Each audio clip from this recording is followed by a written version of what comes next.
અહીં બેસવું વધારે ગમશે નહીં કહીને સમિતે ખુલ્લા આકાશને અંદર બોલાવતી બારી પાસે ટેબલ રખાવ્યું હતું.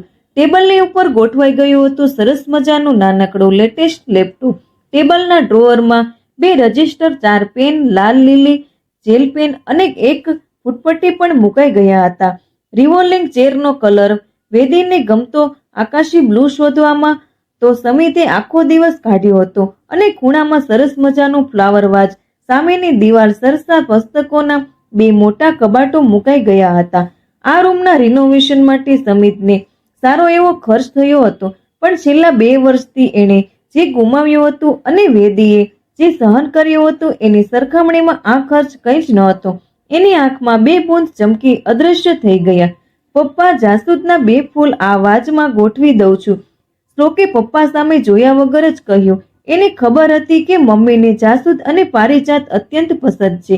હા બેટા, અને પારિજાત ત્યાં ટ્રેમાં સજાવી દે. એકવાર સૌને રિમાઇન્ડર આપી આવને. નો રિમાઇન્ડર તમે જોજો ને, આપણું કામ પરફેક્ટ જ હોય. સમિતે આંખ બંધ કરી. કાશ આ બધું પહેલા જ સૂઝ્યો હોત તો. સ્ટેશને જવાનો સમય થવા આવ્યો હતો. એણે મમ્મીને ફોન જોડ્યો. ટ્રેન ટાઈમસર તો છે ને મમ્મી? અરે તારા પપ્પા સાથે છે ને, ચિંતા કેમ કરે છે? તમે કેમ ન આવ્યા? વેદીને થોડા દિવસ સારું લાગત ને. વેદીને એના પપ્પા સાથે વિશેષ લાગવ છે. એ સાથી છે તો મારી કોઈ જરૂર નથી. વળી અહીં વિશેષના બચ્ચાને કોણ સંભાળે? હા એ છે, બસ વેદી ફરીને પહેલા જેવી હસતી ગાતી થઈ જવી જોઈએ. ફિકર એની જ છે. સમિત અહીં 6 મહિના મેં એટલે જ એને રોકી. એ એના જૂના ફ્રેન્ડ્સને મળી છે, બધાની સાથે ખૂબ ફરી છે. તું અને શ્લોક આવતા જતા હતા એટલે એને કોઈ ચિંતા પણ નહોતી. એણે એના બધા ગમતા મૂવી જોયા. મોબાઈલ પર ગમતા ગીતોના પૂરા 4 આલ્બમ એણે બનાવ્યા છે. ખૂબ ખુશ છે. ડિપ્રેશન ગુમ અને બ્લડ પ્રેશર ઓકે છે. હા, ડોક્ટર કહે ત્યાં સુધી દવા ચાલુ રાખવી પડશે. દવાનું ધ્યાન રાખવાનું છે. બસ હવે એ જવાબદારી મારી. કાશ હું વહેલો જાગ્યો હોત. મારો બિઝનેસ વધારાની ઝંખનામાં મેં વેદીની એકલતા વિશે ક્યારેય ન વિચાર્યું. હા બેટા, એ એકલી પડી ગઈ હતી. એ જ રોગ એને કંપનીની અને માનસિક ખોરાકની જરૂર હતી. હવે વેદીને નવરા નહીં બેસવું પડે. એને ગમતું કામ અમે શોધી કાઢ્યું છે. એ બીજી રહેશે અને ખુશ પણ. આવું તે અનેકવાર કહ્યું, પણ તે કર્યું છે શું એ તો કહે. એટલું સરપ્રાઈઝ એ તમને ખુદ વેદી કહેશે. ઓકે, પણ હવે જલ્દી સ્ટેશને પહોંચ. વેદી તને નહીં જુએ તો નારાજ થઈ જશે. સમિત ફટાફટ કપડાં બદલી શ્લોકને લઈને ભાગ્યો. ટ્રેનમાંથી ઉતરતી વેદીને સમિત જોઈ જ રહ્યો. ચહેરા પર હવે ચમક દેખાતી હતી. અહીંથી ગઈ ત્યારે કેટલી નિસ્તેજ થઈ ગઈ હતી. સમિત અને શ્લોક દોડીને એને ભેટી પડ્યા. વેદીને તો સમિત સ્ટેશને આવ્યો એનું જ આશ્ચર્ય થયું. રંગે ચંગે બધા ઘરમાં પહોંચ્યા. વેદી, હવે તારા 2 રૂમ છે. એક તો તે જોયો છે, ચાલ બીજો રૂમ બતાવું. સમિતે વેદીના હાથ પકડ્યો. બીજી બાજુએથી શ્લોકે મમ્મીને ખેંચી લીધી. જવા દો, પપ્પાની જીભ અને મારા હાથ પગ ચાલ્યા છે. મમ્મી, હું તને તારો બીજો રૂમ બતાવીશ. વેદીનું વિસ્મય વધતું જતું હતું. એને ગેસ્ટ રૂમમાં લઈ જવામાં આવી. એણે જોયું આ રૂમમાં ડબલ બેડ ગુમ થઈ ગયા હતા. મમ્મી, તારો બીજો રૂમ તું અહીં વાંચજે, લખજે. સામેના એક કબાટમાં તને ગમતી નોવેલ્સ અને બીજા પુસ્તકો છે. બીજા કબાટમાં બાળ સાહિત્ય છે અને તારા સેન્ટરમાં 10 વાચકો નોંધાઈ ગયા છે. શ્લોકે ધડાકો કર્યો. એટલે આ બધું શું છે? મને મહેરબાની કરીને જરા સમજાવશો? વેદી અટવાઈ ગઈ હતી. હવે કોઈ પઝલ નહીં. જલ્દી બોલો, મારી દીકરી થાકેલી છે. પપ્પાએ હુકમ કરી દીધો. પપ્પા, બસ નાનકડું કામ કર્યું છે મારી વેદી માટે. તને લખવું ગમે છે ને વેદી? મને ખબર છે તું ડાયરી લખ્યા કરતી. બસ આ તારું ટેબલ, એના પર બેસીને લખજે. હવે ધીમે ધીમે તારે લેપટોપ શીખી જવાનું છે. પછી એમાંથી તું કેટલું વાંચી શકીશ. સીધું એમાં જ લખી પણ શકીશ. અને આ લાઇબ્રેરીમાંથી બાળકોને તું વાર્તાઓ કહેજે, પુસ્તકો આપજે. એમના માટે એક્ટિવિટીઝ શરૂ કરજે. ધીરે ધીરે બાળકો માટે તું કાઉન્સેલિંગ શરૂ કરજે. તને એ બહુ ગમતું હતું ને, એટલા માટે તો એણે ચાઇલ્ડ સાયકોલોજી કર્યું હતું, પપ્પાએ કહ્યું. પણ સમિત, તને તો નહોતું ગમતું ને કે હું ઘર સંભાળવા સિવાય બીજું કોઈ કામ કરું? હા વેદી, તે આપણું ઘર સંભાળ્યું, પણ હું તને સંભાળવાનું ભૂલી ગયો હતો. સમિત, તું આવું વિચારી શકીશ અને આમ પણ પ્રેમ કરી શકીશ એ મને ખબર નહોતી. વેદીની આંખમાં જળજળિયા આવી ગયા. સાથે સાથે પપ્પા અને સમિતની આંખો પણ ભીંજાઈ. મને બહુ મોડો ખ્યાલ આવ્યો વેદી કે આ બાજુ શ્લોક મોટો થયો અને હું તો મારા બિઝનેસમાં ગળાડૂબ, એમાં ને એમાં તારી તબિયત. ચાલો દેર આયે દુરસ્ત આયે. પપ્પાએ વાતનો સંકેલો કર્યો અને બંનેને એકાંત મળી રહે એટલે શ્લોકનો હાથ પકડી પોતે બહાર નીકળી ગયા. જો કે પ્લાનિંગ પરફેક્ટ હતું.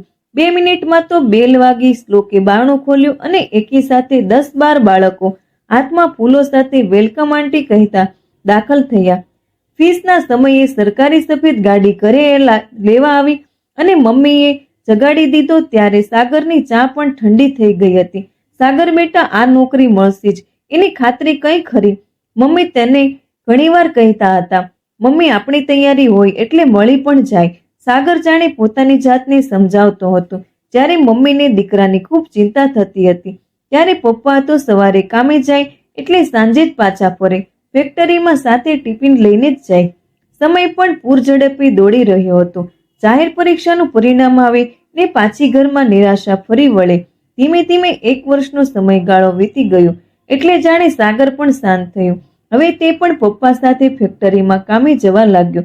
મહેનત વગર કોઈને કંઈ મળતું જ નથી. પ્રાણીઓ પણ મહેનત કરે છે એટલે જ કહેવાય છે કે પરિશ્રમ એ જ પારસમણી. મેનેજર કોઈ મજૂરને ભાષણ આપતા હતા જેના શબ્દોની અસર જાણે સાગરને થઈ. તે સાંજે પણ મોડી સુધી પુસ્તક વાંચવા લાગ્યો. પુસ્તકો જાણે એના મિત્રો બની ગયા. મમ્મી, આ પ્રિલિમ્સ પાસ થઈ ગયો, હવે તો તમે ખુશ થાઓ. સાગરે ઘરકામમાં વ્યસ્ત મમ્મીને આવીને કહ્યું. તો શું હવે નોકરી મળી જશે? મમ્મી બોલ્યા. ના મમ્મી, પણ હવે મહેનત કરીને મેન્સ આપી એટલે ચાન્સ છે. એટલું કહી તે મમ્મી પાસે વાંચન માટે રૂમમાં ગયો. સમયની સાથે તાલ મિલાવીને તે મેન્સની તૈયારી કરવા લાગ્યો હતો.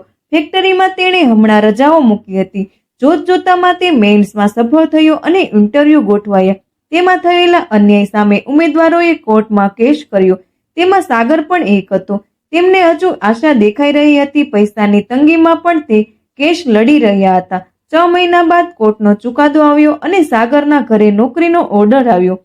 રોજિનીની નજર જમીન પર ખૂંચેલી હતી. એ વિચારી રહી હતી કે કઈ ધરતી મારી, સાસરાની કે પિયરની. એણે સંસારને ઉજ્જડ થતો બચાવવા ઘણા પ્રયત્નો કર્યા હતા, પરંતુ સામેથી મળ્યા હતા ધિક્કાર અને ઉપેક્ષા. એ હવે સંબંધ ઉચ્છેદના અંતિમ બિંદુ સુધી આવી ગઈ હતી. માણસની લેણદેણ પૂરી થતી હોય છે કે જરૂરિયાત? લગ્ન જીવનના 5 વર્ષ એણે કચવાતે મને પૂરા કર્યા, પરંતુ જ્યારે જાણ્યું કે એ કોઈ વારસ આપવાની સ્થિતિમાં ન હતી ત્યારે ઉપેક્ષાનું ભારણ વધતું જતું હતું. તેણે પિયરમાં આશરો લેવાનું મુનાસિબ માન્યું. પિયરમાં થોડા દિવસોમાં એ એમના નાનકડા વર્તુળની બહાર ફંગોળાવા લાગી. વર્તુળને મોટું કરી સમાવવાની કોઈની તૈયારી ન હતી. સરોજીની પિયર અને સાસરા વચ્ચે ઝોલા ખાતી રહી. હવે ક્યાં આશરો લેવો એનું આળું મન પોકાર કરતું હતું. માણસને જીવવા માટે કેટલી ધરતીની જરૂર પડે. એણે પોતાના હાથ આકાશ સામે પહોળા કર્યા. ધરતીની પોતે માલિક ન હતી, પરંતુ આ આકાશ તો મારું છે ને મારા 2 હાથમાં સમાય એટલું આકાશ મારું. એ ખડખડાટ હસી પડી. ઘણા દિવસો મોકળા મને હસી હતી.